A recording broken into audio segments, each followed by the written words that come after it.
Hello and welcome to Background Briefing, available 24/7 at backgroundbriefing.org. I'm Ian Masters, and today we'll look into a number of stories and issues in the news. We'll begin with a pointless and lackluster speech by President Trump last night to the nation, in which he declared victory in a war he will end in 3 weeks without actually securing anything that could be called a victory. Joining us to discuss the urgent need to save the country from a disastrous leader who is propped up by a gutless Congress and a treasonous right-wing press is Corey Brettschneider, a professor of political science at Brown University, where he teaches constitutional law and politics. He is the co-host of the podcast The Oath and the Office, and the author of The Oath and the Office, a guide to the Constitution for future presidents, and Decisions and Dissents of Justice Ruth Bader Ginsburg, a selection. His latest book is The Presidents and the People, 5 Leaders Who Threatened Democracy and the Citizens Who Fought to Defend It. Then we'll examine the destruction of a country underway, with more promised last night by Trump, who announced that Iran would be bombed, quote, back to the Stone Age where they belong. Joining us to discuss how the majority of Iranians who want to be freed from their cruel, corrupt and fanatical government must feel about Trump's threat to obliterate them, their country and their culture is Kian Tajbakhsh, an Iranian-American scholar, social scientist and urban planner who is taught at both American and Iranian universities and is currently a professor of international relations at New York University and a presidential fellow and professor of Columbia University School of International and Public Affairs. In his advocacy for democracy and human rights, Tajbakhsh represented the Open Society Foundation in Iran during the 2000s, and his commitment to pro-democracy efforts led to his arrest during Iran's Green Movement protest of 2009. He was one of 5 Iranian Americans held in Iran whose release was negotiated by the Obama administration as part of the Iran nuclear deal, and he was finally permitted to leave in 2016. He's the author of Creating Local Democracy in Iran, State Building and Politics of Decentralization, and The Promise of a City. Then finally we'll speak with Leah Litman, a professor of law at the University of Michigan and a former Supreme Court clerk. She is the co-host of the Strict Scrutiny podcast and has received the Ruth Bader Ginsburg Award for her scholarly excellence from the American Constitution Society. Her latest book is Lawless: How the Supreme Court Runs on Conservative Grievance, Fringe Theories, and Bad Vibes. She joins us to discuss Trump's appearance yesterday in the front row at the Supreme Court, where the right-wing justices seemed skeptical of his efforts to overturn birthright citizenship. And before we begin with Trump having bombed 7 countries and started a war against Iran, while at home his ICE thugs terrorize and break up families, murdering American citizens in the process, the need to rid the country of the deeply unpopular Trump cacistocracy and his clown car cabinet could not be more urgent. But these crooks and criminals would do anything to stay in power, as their billionaire buddies buy up the mainstream media and the mob boss intimidates Republican politicians. Only people power can beat money power, and we need all hands on deck as we continue to do our part, delivering a daily public service, providing the facts and evidence to inform the majority of what they are up against and how to win back our country, our decency, and the respect of the community of nations. You can help save America's 250-year-old democracy by making a tax-deductible donation at backgroundbriefing.org/donate or at publictruthmedia.org, and thank you.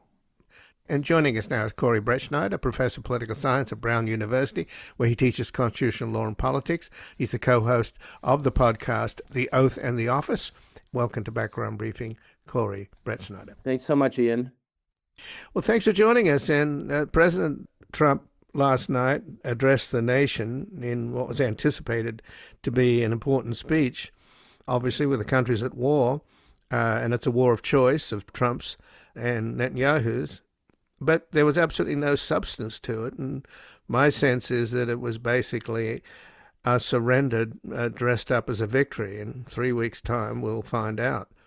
Well, what's so disturbing about all of the president's statements about this war, which he alone initiated illegally, is how erratic it is. And I think you really see what I'm focused on, of course, is the constitutional question of the legality of this war. And as I said, it's illegal. Congress is supposed to be the body that declares war, and the framers smartly broke up the British monarchy's ability to both initiate and carry out a war, and gave the commander-in-chief power to the president and the power to declare war to the Congress.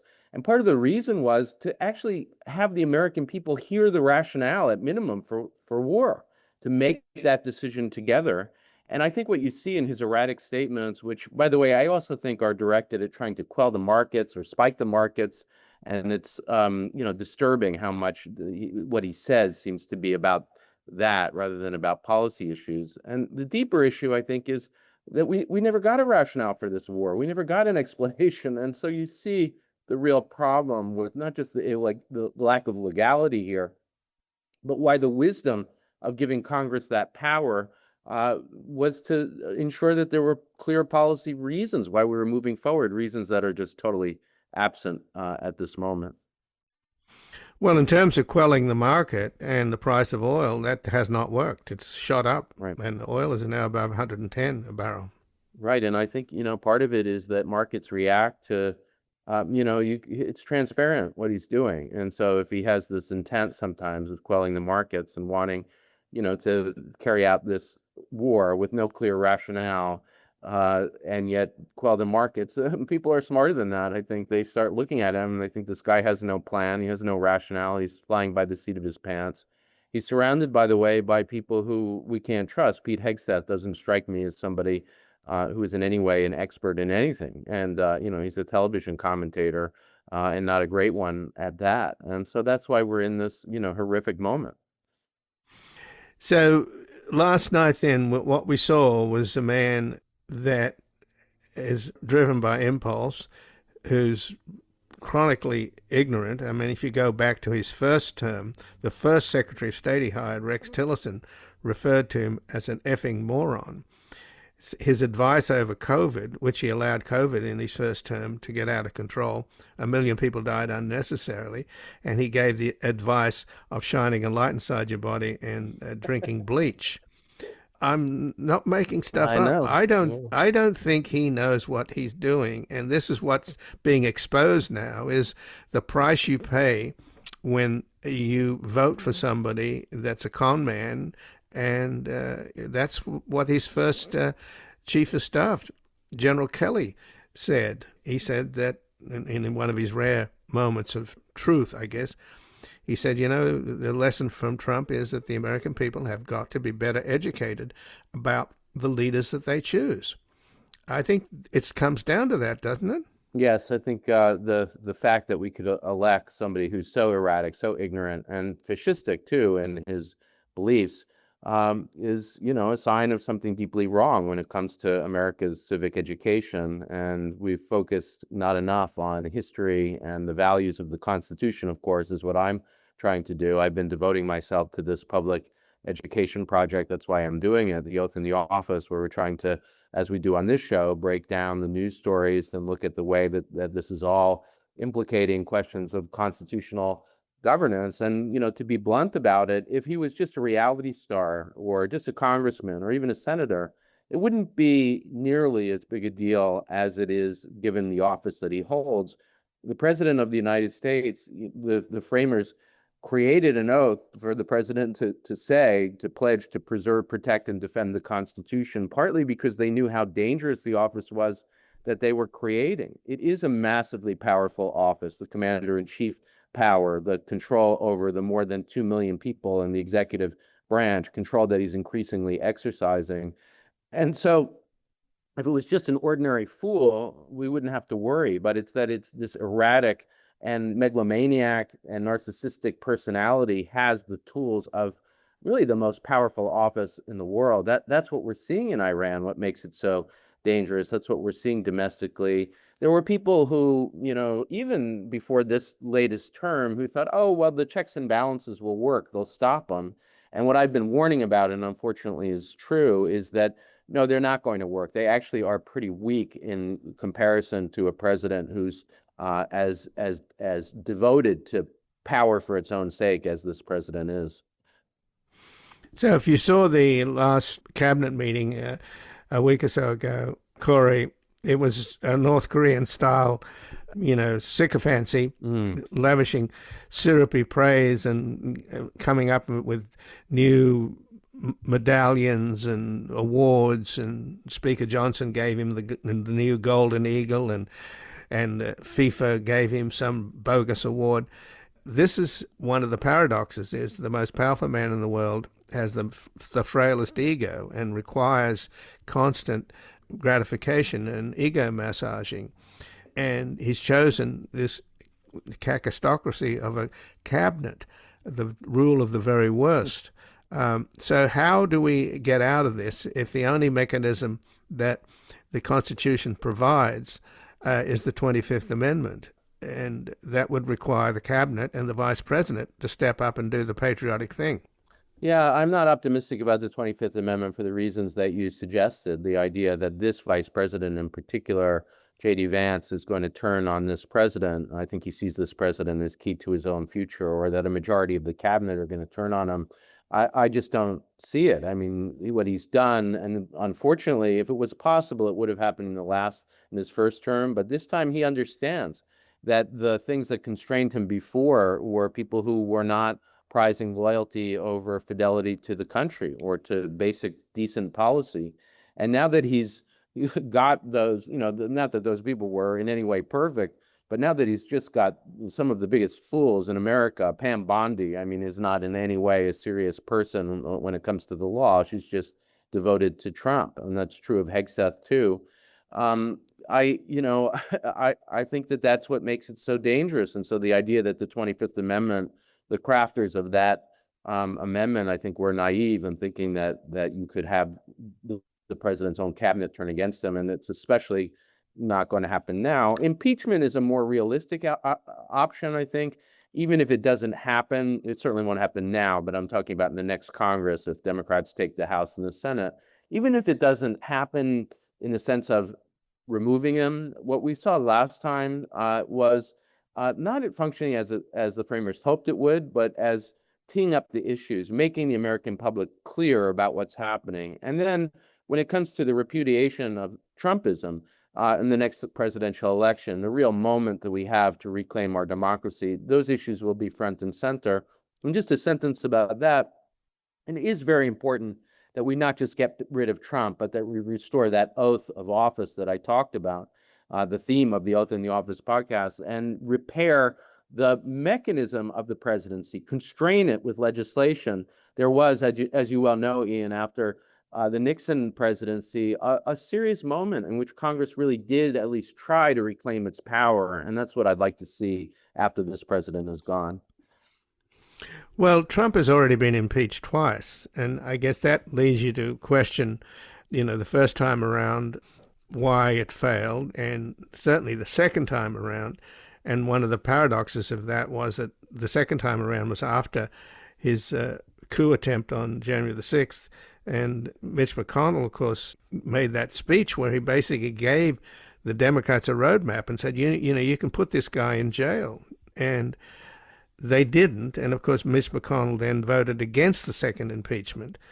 So I think historians are going to look at that particular moment, the second impeachment, as one of the great failures in American history, because that was when you had to put a stake through the heart of this dangerous and dreadful man, and he's able to completely rewrite history and get his cult-like following to believe up is down and left is right and wrong is right.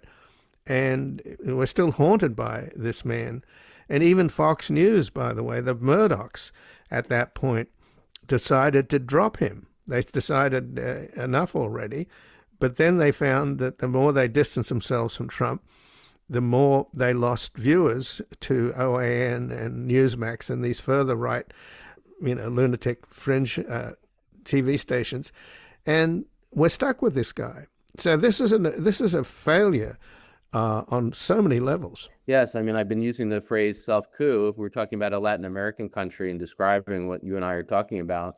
We would talk about the way that the president is destroying the other branches, that he ripped through the powers of Congress and survived this impeachment, even though he had attempted a coup, and that he's doing the same as much as he can to the judiciary. We're seeing some slight pushback in the tariffs case and hopefully in the Birthright citizenship case. That was a good moment yesterday to see him in the Supreme Court. First time a sitting president's ever gone to the Supreme Court and essentially be rebuked by even the justices that he appointed, Justice Barrett, for instance, and Justice Gorsuch.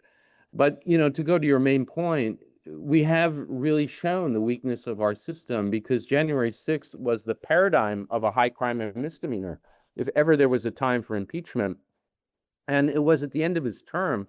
But, sometimes commentators miss what would have happened, which is if there was a 2/3 vote to remove him, he not only would have been removed from office, but they would have gone on to a second vote. And a mere majority could have voted to disqualify him from ever being president of the United States again or holding any federal office. That would have been avoided this whole nightmare. And yet, not only did that not happen, not only was there a failure there, but his Supreme Court, in a moment that's the opposite of what I'm talking about yesterday, out of the blue, gave, for the first time in American history, a former president criminal immunity for engaging essentially in a coup. And so that disaster of the failure of impeachment and the immunity case has really helped to build us where we are. You really had a court far from protecting us and far from a Congress protecting us and enabling this president in his attempt to destroy our democracy. Well, not only did they make up this new law and give him a blanket immunity, they also took a pass on Section 3 of the 14th Amendment, which is pretty clear that anybody involved in an insurrection is disqualified from office. And another horrible moment for the Supreme Court, which is supposedly originalist and cares about the meaning of the Constitution at the time it was enacted. There's no question that what that 14th Amendment Section 3 was meant to do was to prevent exactly a president like Trump from doing what he's doing. And in fact, the people who brought that case and got the arguments moving and did a lot of the research were themselves conservatives. And I think there was a sort of sense of shock in the conservative legal community. Maybe they shouldn't have been surprised that this isn't a conservative court. It isn't a regionalist court. It's a court that largely had been doing his bidding. Now, maybe they're having some regrets, and that partly explains why in the tariffs case and in the Birthright citizenship case yesterday, we're seeing more of a pushback. They realize how embarrassing enabling this self-coup has been. And let's hope it's not too late. Well, on top of that, Corey, he's personally insulted the Chief Justice and the two people that you just mentioned that he appointed, Amy Coney Barrett and Neil Gorsuch. He called them all kinds of... Well, I think, what did he call him? Despicable or something? I can't remember. What was the descriptions? I don't remember the details, but I will tell you, it's part of what we're talking about. It's all one of the same idea, which is he wants to be a dictator. He's totally ignorant about the Constitution. Article 2 is what creates that oath of office that I talked about and that constrains the president. And yet he says, I have an Article 2. It says I can do whatever I want. He thinks that the Constitution makes him a dictator, and here he is finally in court watching what he thinks of as his justices, who are supposed to affirm this fake Article 2 power to do anything he wants, and he was seeing anything but that. I don't know how much of the argument he could follow, but he got the gist that the court was not okay with what he was doing in denying birthright citizenship, guaranteed by the text of the Constitution to the children of undocumented people, even though that's what the 14th Amendment was all about.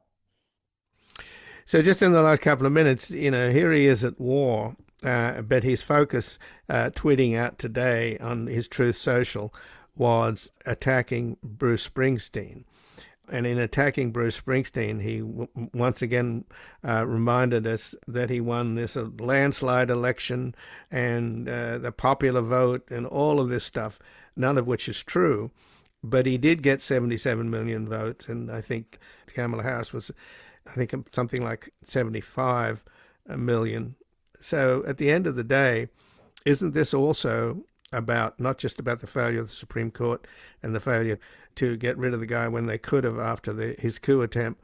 Isn't there also a failure of the Democrats, particularly Joe Biden, and the fact that his wife and Steve Ricchetti and Tom Donilon covered up his infirmity, and here we are with this catastrophe. I mean, what a moment, and I think we spoke on the radio after the debate where the American people sort of collectively saw that Joe Biden was not in shape to run for re-election. And the fact that somehow was hidden and we didn't have the opportunity at a full primary to allow really a variety of candidates, including unknown candidates. I mean, Barack Obama was not a front runner when he first ran for president, and yet we saw his brilliance as we watched that primary unfold. And, yes, that is part of the blame. And of course, as you say, I don't want to miss out on this fact that as much as there is a large number of people in the United States who are standing up to this attempted coup, the No Kings rally, to my mind, is such a brilliant phrase. It gets out the idea that it is a constitution of we the people, not a constitution of a king, not of an authoritarian. And so, we've got that pushback, and we have to realize, too, that there are also our fellow Americans who are falling for this, and we have to figure out how to convince them, how to really get them to see that authoritarianism is not supposed to be the path of the United States. Well, Corey Brettschneider, thank you very much for joining us here today. Always a pleasure, Ian. I always love doing your show. Well, thank you, Corey. And again, I've been speaking with Corey Brettschneider, who's a professor of political science at Brown University, where he teaches constitutional law and politics. He's the co-host of the podcast, The Oath and the Office, and the author of The Oath and the Office, A Guide to the Constitution for Future Presidents, and Decisions and Dissents of Justice Ruth Bader Ginsburg, A Selection. And his latest book is The Presidents and the People, 5 Leaders Who Threatened Democracy and the Citizens Who Fought to Defend It. And we recorded that interview with Corey just before President Trump fired Pam Bondi today. Let's now take a brief station break, and we're back examining the destruction of a country underway, with Trump telling the Iranian people he's supposed to be freeing that he wants to bomb them, quote, back to the Stone Age where they belong. Everybody loves cowboys and clowns. You're everybody's hero for just a little while. But when the goodbyes are said and the spotlight goes dead, there's no one left who cares to hang around to love the cowboys and clowns. Welcome back. I'm Ian Masters, and this is Background Briefing, available 24/7 at backgroundbriefing.org. And joining us now is Kian Tajbakhsh, who is a professor of international relations at New York University and a presidential fellow and lecturer in Columbia University's Committee on Global Thought and professor of urban policy at Columbia School of International and Public Affairs. In his advocacy for democracy and human rights, Tajbakhsh represented the Open Societies Foundation in Iran during the 2000s.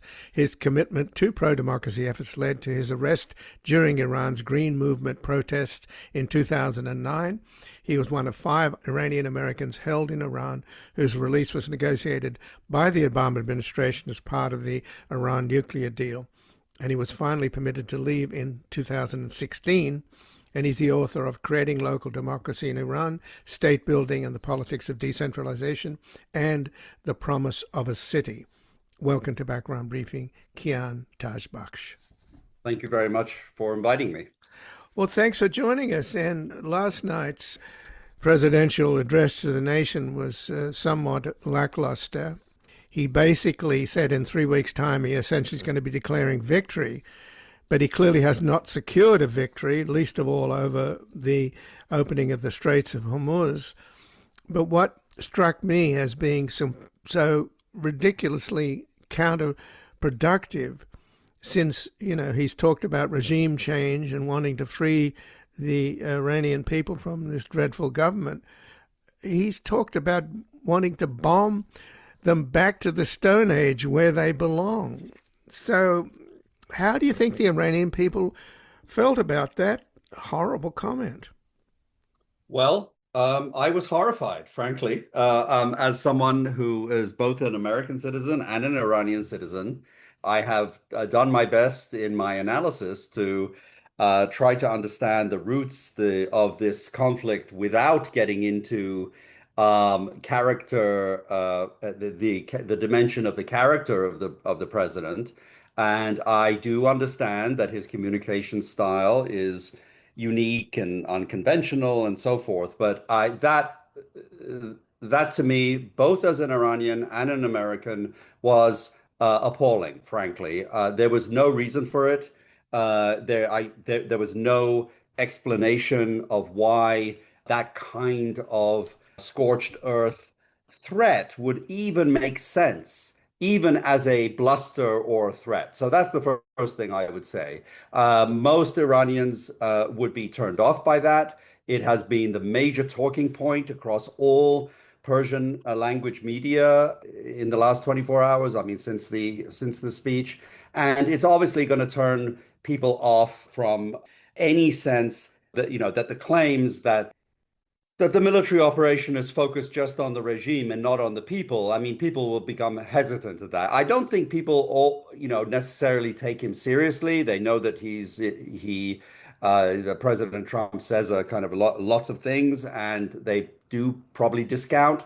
But I think that on that rhetoric alone, the language is bad. It's morally ugly. And as an American, I would say that I would not want any of my government to be engaged in what would amount to war crimes and crimes against humanity. And as I say, it makes absolute no sense from from a military or technical point of view. And I think the most important thing is that to continually threaten to hit infrastructure and power plants and so forth would not harm the regime's leadership. It would harm many of the civilian population. And as someone who has family in Iran, I wouldn't want that. So I think there's really no question that that was something I wish he had never said.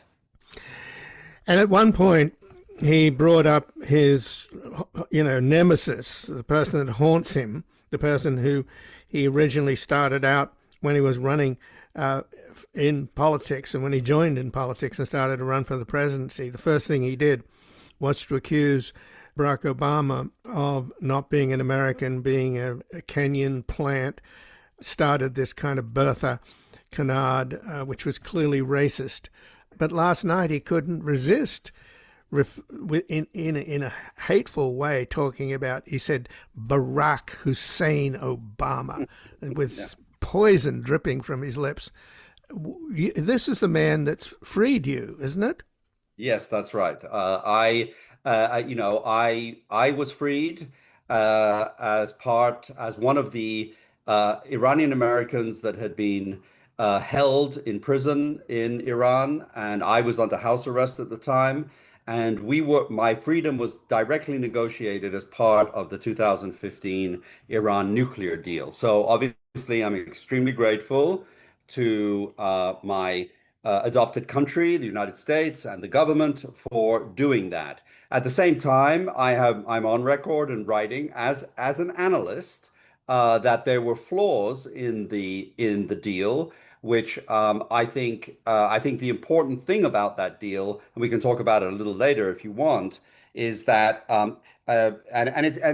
there's no point in relitigating the JCPOA, the Iran nuclear deal. We can only say, and this is my analysis, that the costs of the parameters of that deal, namely restricting engagement and an agreement with Iran to just simply the nuclear file, which is what the Obama administration accepted. This was a demand of the Iranian government. They accepted that. We can say that the Obama administration negotiated in good faith, tried to do something which they felt was the best option available at the time. I don't think it was the best option, but I can believe that they did. And what happened is that over the next 6 or 7 years, that experiment, that kind of engagement, was shown to be flawed in October 7th, 2023. That is to say, the costs of restricting engagement with Iran to the nuclear file and ignoring the ballistic missiles and the support for the proxies revealed themselves to be higher than was originally calculated. And that's why I think there was a that this is why I think there is a compelling, or at least a understandable strategic logic to what happened as the Trump administration began to negotiate with Iran, putting all those three issues on the table, insisting the Iranian government negotiate those three. And when the Iranian government refused to negotiate on proxies or ballistic missiles, and by all accounts did not really negotiate seriously on the nuclear issue, despite media reports otherwise. We can talk about that too. I think that that's what paved the way for war. So I think on that, on that ground, one can make an analytical judgment about the ultimate costs and benefits of the Obama deal. But of course, Trump is a politician, and as you say, he wanted to sort of it seemed to me to be gratuitous kind of ad hominem character attack. And it's just simply not necessary. And what I find so surprising is that the Trump administration has done such a poor job at explaining to the American people what the strategic rationale for the US engaging in this military operation is. As I mentioned, I believe that there is a compelling argument, not maybe 100% defensible, but I think it's compelling. But the Trump administration has not made that argument as well as it could have. But in your analysis, Kian, you're forgetting, or you're admitting the fact that no sooner had the JCPOA been negotiated, and after all, the Chinese, the Russians, the EU, and Germany were all a part of it. Shortly thereafter, Trump tore it up, and he freed up this regime to go ahead and do anything and everything they wanted. And my understanding is that one of the important parts of this deal was essentially relieving the sanctions, which would enable the middle class to grow in Iran. And when you slap sanctions on, which is what Trump immediately did, or slap them back, you do what exactly happened to Iraq under Saddam Hussein. The UN sanctioned him. What happened was the people in Iraq suffered, but the regime just flourished. The inner circle, the cronies, and the same thing happened in Iran. As soon as Trump slapped the sanctions back on, all they did was increase the power of the Revolutionary Guard Corps, who took all of the money and the black market while the people suffered. And after all, Mujtaba Khamenei, who may well be dead, but if he's not, he's in bad shape. He owned a bank. Here he is, the son of the supreme leader, and he owns a bank. Isn't that the reality of what has happened to Iran under these sanctions? Well, I would like to correct that picture a little bit. I mean, I was living there until 2016. I have family there who I speak with on a regular basis, currently sporadically because of the blackout of the internet and restrictions on phoning. And also I have very close family members who have gone back to Iran in the summertime and so forth. I think, it's a different picture than the question of Iraq. The middle class in Iran is relatively insulated from the effects of sanctions because the regime in Tehran actually does a pretty good job of, if one wants to put it uncharitably, buying off the middle class. That is to say, the oil revenue that Iran has been getting, it goes up and down, of course, but they do funnel them, they do channel them to the middle class in significant ways. That is to say, I mean, if people want a picture of life in Tehran, for a middle class person living in Tehran, they're very often materially better off than many of my counterparts here in the United States, or certainly in New York, which is a very expensive city. People tend to live in bigger houses, they have better cars, they have more discretionary spending to go on vacations. This actually all goes on.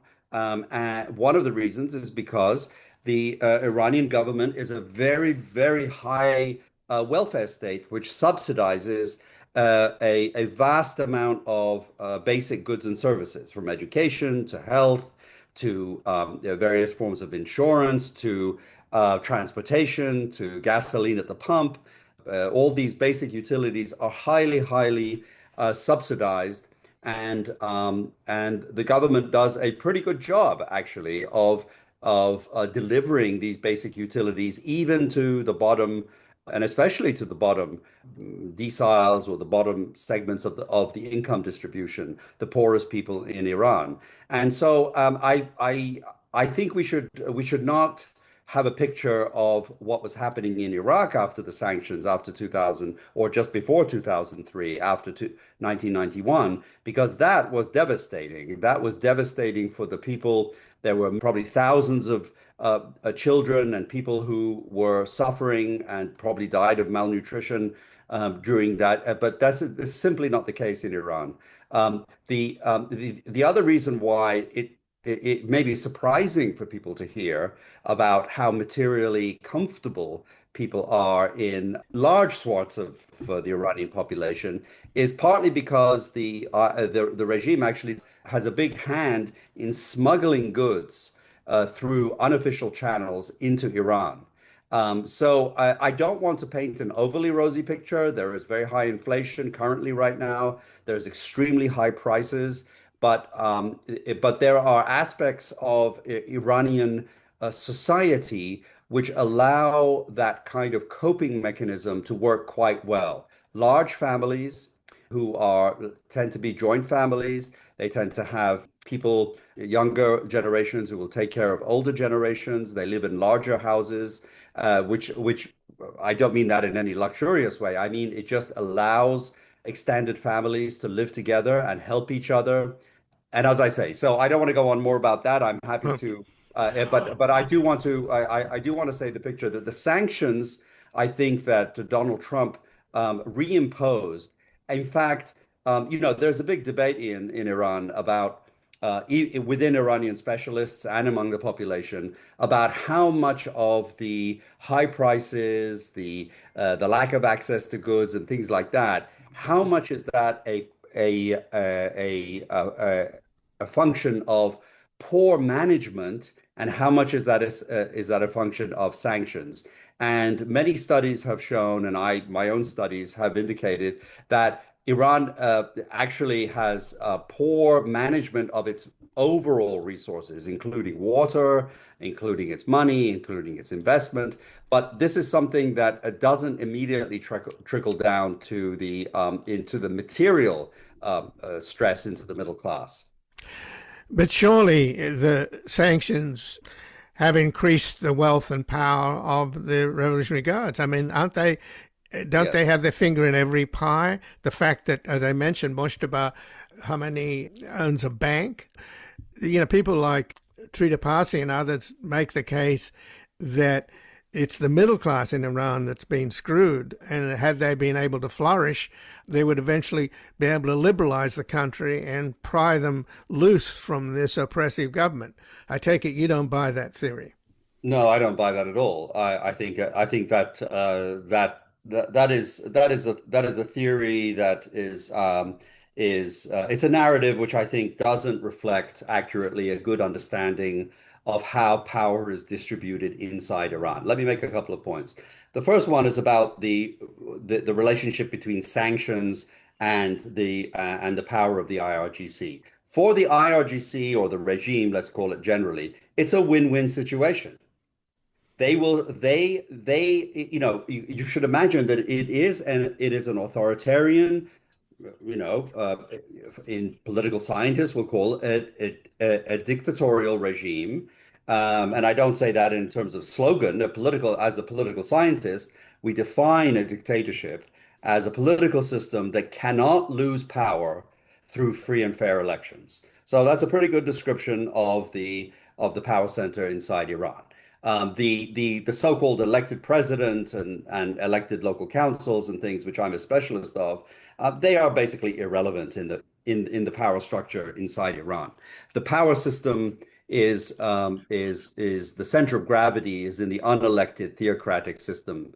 And so once you recognize that, you recognize that sanctions will it's not something that sanctions have brought about. That asymmetry of power inside Iran, is a function of the consolidation and the power of the regime over society. As for the idea that the middle class would somehow by itself grow up, let's say expand and push the regime to liberalization and reform, that is overly optimistic if I was to be charitable. And I would say it's actually misleading or deliberately misleading or unwittingly misleading if I want to be more uncharitable. When people did protest after 2009, most significantly in the women life freedom movement, where young women, went into the streets to demand for themselves a greater existential dignity for themselves, they were shot. They were all killed, and that culminated in last January when we saw the biggest bloodbath in the history of Iran, which was perhaps 7 to 10,000. This is the figure I've seen by human rights monitors, who were just basically massacred in cold blood. Right. But let me add that last night Donald Trump said there were over 40,000 killed. Yeah, well, that's just I mean, I haven't seen, that's sort of like the bluster. I mean, it could be true. I mean, unfortunately, the Iranian government has blocked the internet. It doesn't allow independent international monitors. It doesn't allow international journalists. It doesn't have independent civil society, medical or human rights organizations that could monitor this. So we really don't know. But the human rights, but a couple of reputable human rights monitors have estimated that they've been able to verify something between 7 to 10 and maybe 15,000. But even if it's 15,000, it is an enormous, unprecedented crackdown. So the idea that there is this kind of middle class, I know because I was living there and I speak to them every day. I said, we call them and we say, are you willing to go out into the street? They go, no, of course not. And I wouldn't want them to go out into the street right now because they'll be shot and killed. And the other thing, Ian, is about throughout the Middle East, these authoritarian regimes have been very successful in buying off the professional middle class.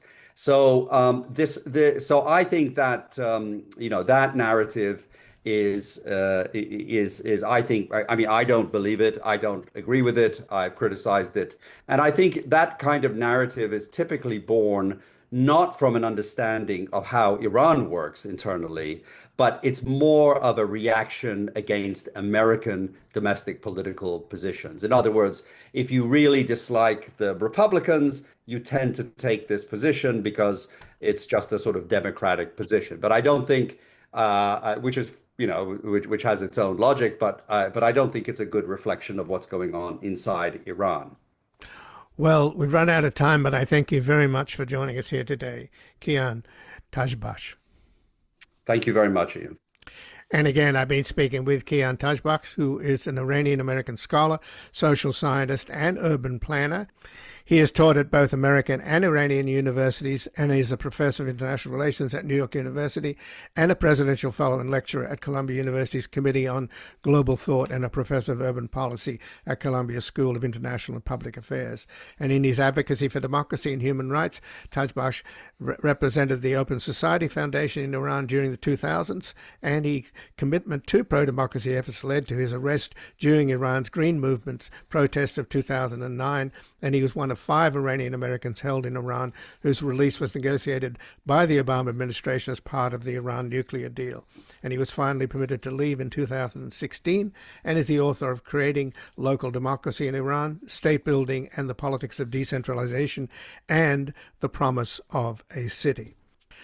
We're going to take a brief station break and back discussing Trump's appearance yesterday in the front row at the Supreme Court, where the right-wing justices seem skeptical of his efforts to overturn birthright citizenship.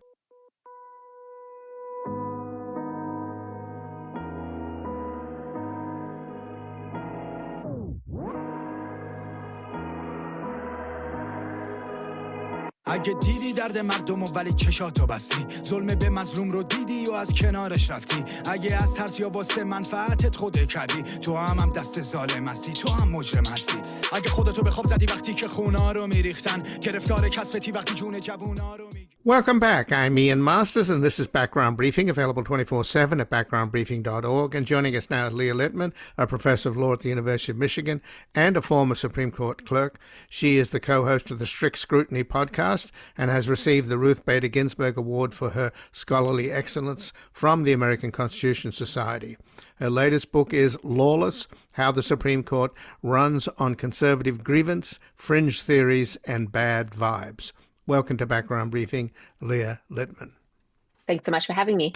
Well, thanks for joining us. And yesterday, before the Supreme Court, Donald Trump showed up, the first time ever an American president appeared in the Supreme Court. He sat in the front row. He stayed until the government lawyer arguing his case finished. So about halfway through, then he left.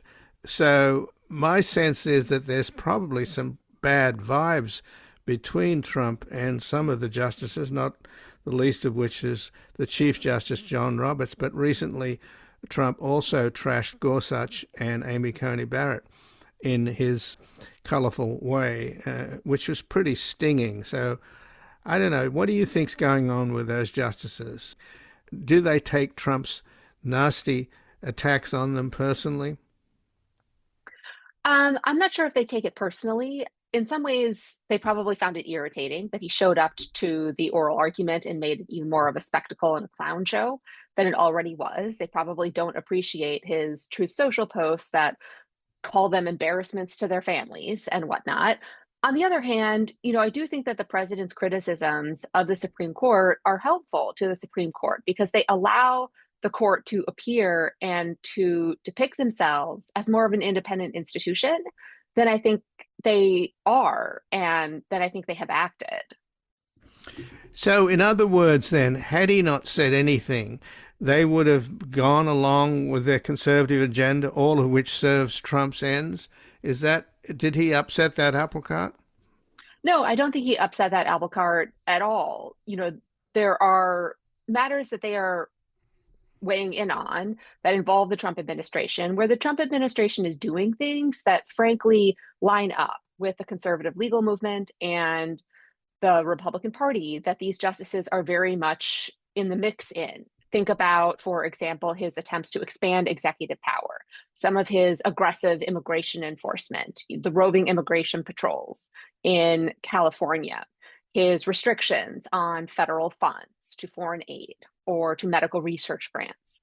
But on other matters, it's just kind of Donald Trump out on his own. The tariff policy, for example, that was bad for the Republican Party, bad for the business interests that are associated with the Republican Party, and bad for the justices' investment accounts. I don't think that the president's statements one way or another influenced their ruling. I think they were always going to rule against that policy.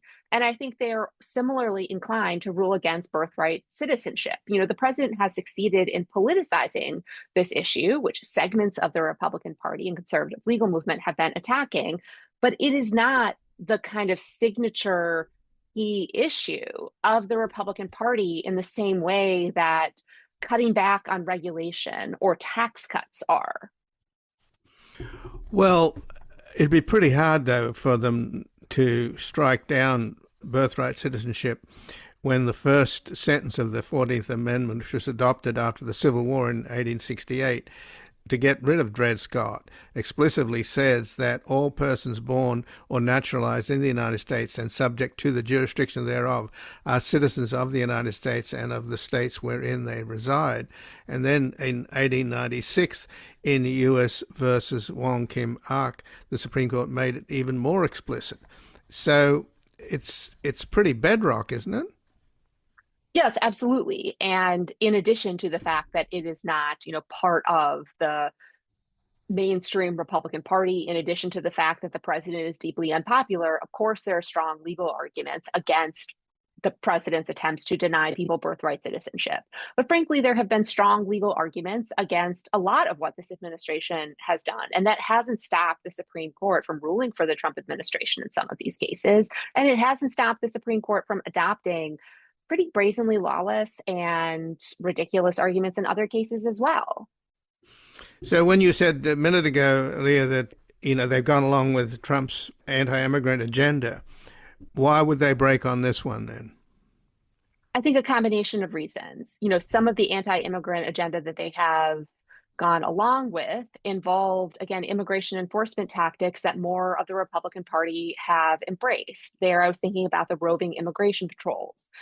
Another issue where they have sided with the administration involves the third country removal issues. The president basically sending non-citizens off to countries that aren't their country of nationality and where individuals don't have ties to.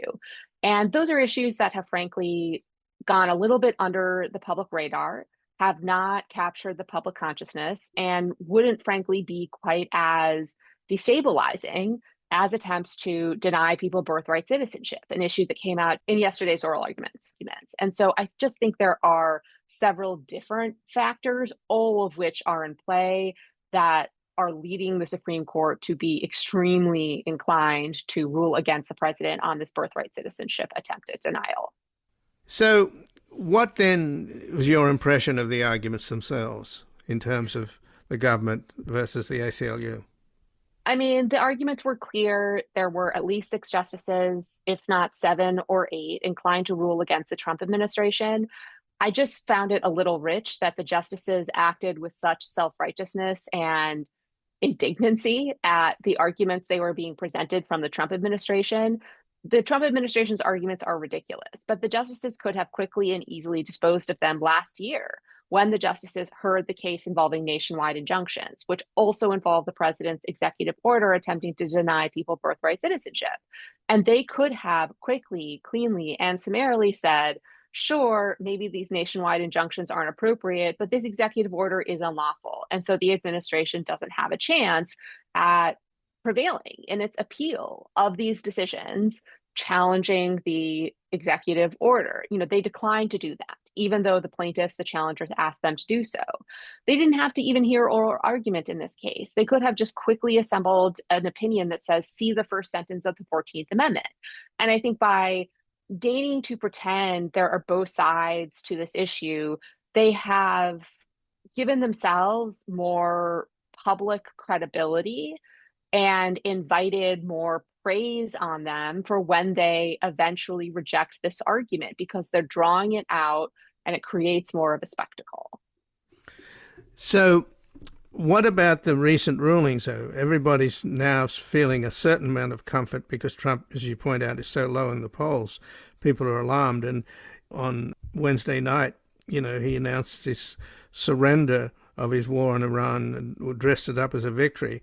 But lately, he's been rebuked over his ballroom by a George W. Bush appointed judge, and on his defunding of NPR and PBS, etc. How long does it take these arguments to get to the Supreme Court, and particularly the Tuesday executive order, which is even more lunatic and off the rails, and that is that Trump will get to decide who can vote by mail. I mean, it's just unbelievable what he's trying to invoke there. So I don't think that executive order stands a chance as to when any of these cases make their way up to the Supreme Court. The answer is it largely is up to the administration, because the lower courts are consistently ruling against the administration's unlawful actions. It is up to the government when to file an appeal and when to ask for a stay of those lower court decisions. It can do so super quickly, within 24, 48 hours, or it can draw out the appeal, as it has done in the challenges to the executive orders targeting law firms. So in a lot of ways, it is within the administration's control as to when these cases get to the Supreme Court, and then it's within the Supreme Court's control as to when it actually disposes of them and how it disposes of them, whether it schedules argument, whether it just releases an order or whatnot. Well, there's been some sense of, I don't know, arrogance or condescending remarks coming from the Supreme Court in terms of the lower courts?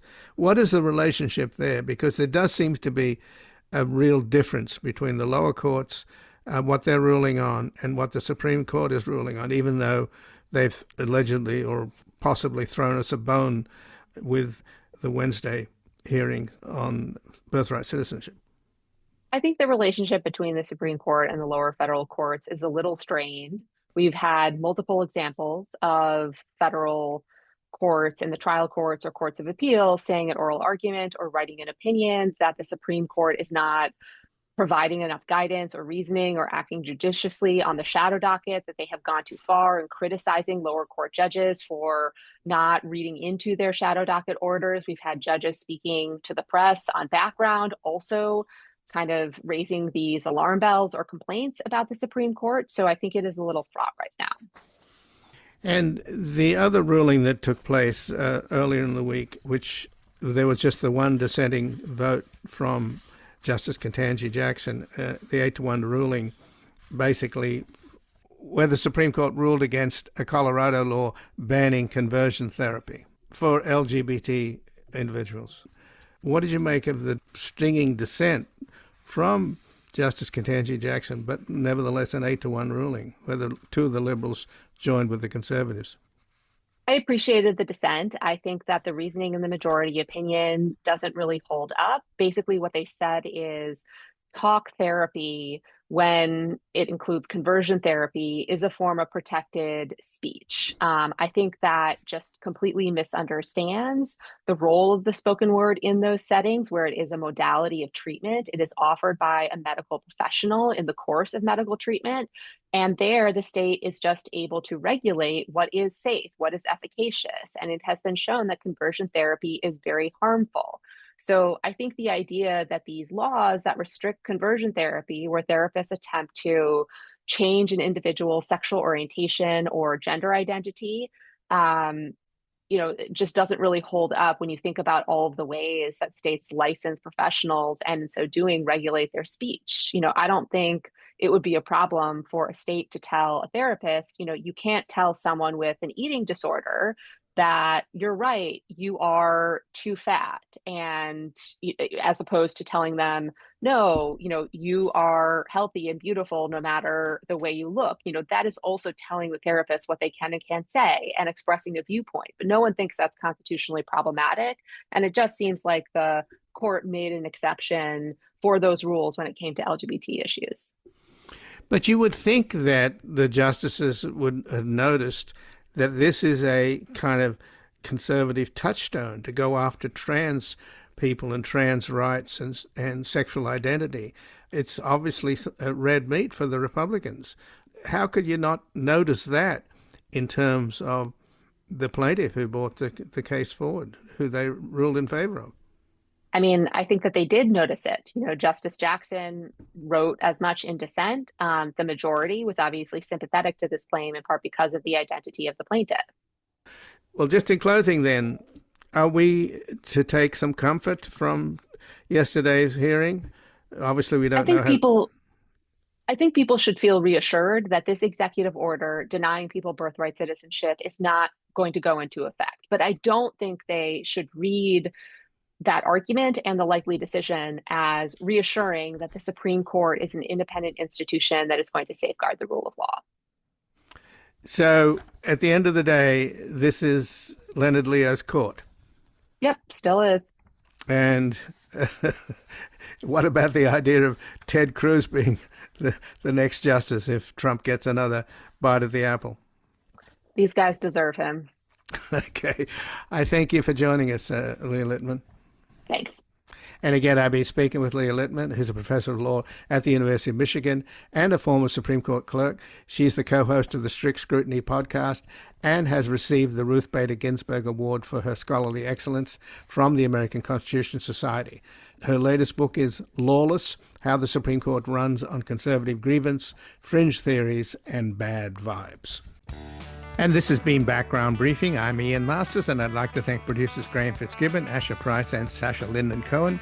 If you missed any of today's program and would like to explore our vast archives, you can find us at backgroundbriefing.org, where we include extended interviews searchable by topic and have made it easier for you to sign up for daily email updates and provide links to resources, articles, and books discussed on the program.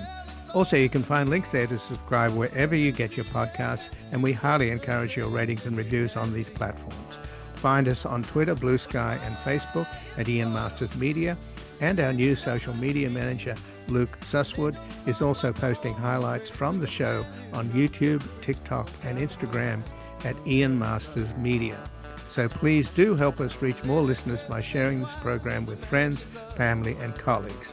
And to help sustain this program into the future and ensure it remains free to all, please take a moment to support us by going to backgroundbriefing.org/donate and/or at publictruthmedia.org, where your tax-deductible donations, large and small, keep us broadcasting.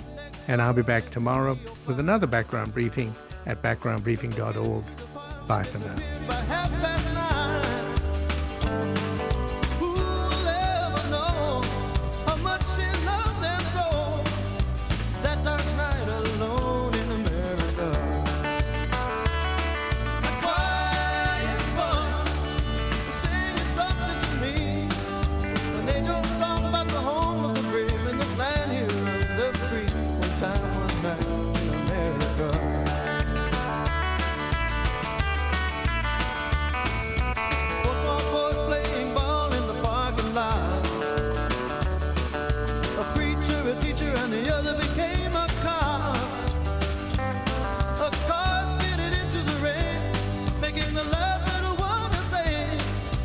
One more light goes out.